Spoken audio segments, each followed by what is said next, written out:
17 April শুক্রবার মিরপুর শেরেবাংলা জাতীয় cricket স্টেডিয়ামে শুরু হবে বাংলাদেশ নিউজিল্যান্ড 3 ম্যাচের ওয়ানডে সিরিজ।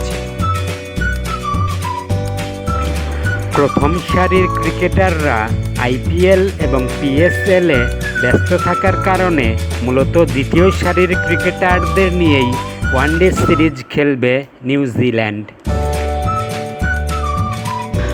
সাম্প্রতিক ফর্ম, হোম কন্ডিশন এবং নিউজিল্যান্ডের দ্বিতীয় সারির দল বিবেচনায় ফেভারিট হয়েই ওয়ানডে সিরিজ শুরু করবে বাংলাদেশ।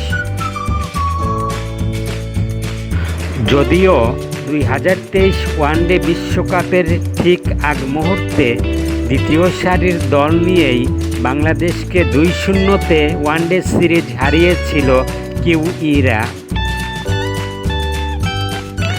বাংলাদেশ এ পর্যন্ত নিউজিল্যান্ডের সাথে 46টি ওয়ানডে ম্যাচ খেলেছে।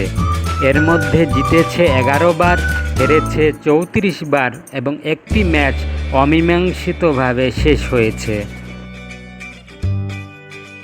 যদিও হোম কন্ডিশনে নিউজিল্যান্ডের সাথে বাংলাদেশের ওয়ানডে রেকর্ড বেশ ভালো। 16 ম্যাচের মধ্যে 8টিতে জয়, 7টিতে পরাজয় এবং একটি ম্যাচ অমীমাংসিত।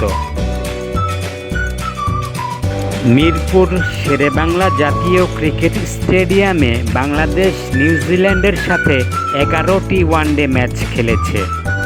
জিতেছে 7টিতে, হেরেছে 3টিতে এবং একটি ম্যাচ অমীমাংসিতভাবে শেষ হয়েছে।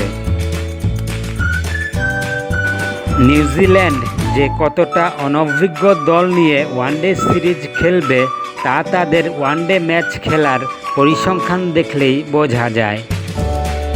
নিউজিল্যান্ড স্কোয়াডের মোট ওয়ানডে ম্যাচ সংখ্যা মাত্র 368টি। পক্ষান্তরে বাংলাদেশের 15 সদস্যের স্কোয়াডের মোট ওয়ানডে ম্যাচ সংখ্যা 761টি। নিউজিল্যান্ডের সাথে বাংলাদেশের সর্বোচ্চ দলীয় ওয়ানডে স্কোর 309 6 উইকেটে 2013 সালে ফতুল্লাতে। সর্বনিম্ন স্কোর 77 রানে অল আউট 2002 সালে কলম্বোতে। বাংলাদেশের বিপক্ষে নিউজিল্যান্ডের সর্বোচ্চ দলীয় ওয়ানডে স্কোর 341 7 উইকেটে 2016 সালে ক্রাইস্টচার্চে।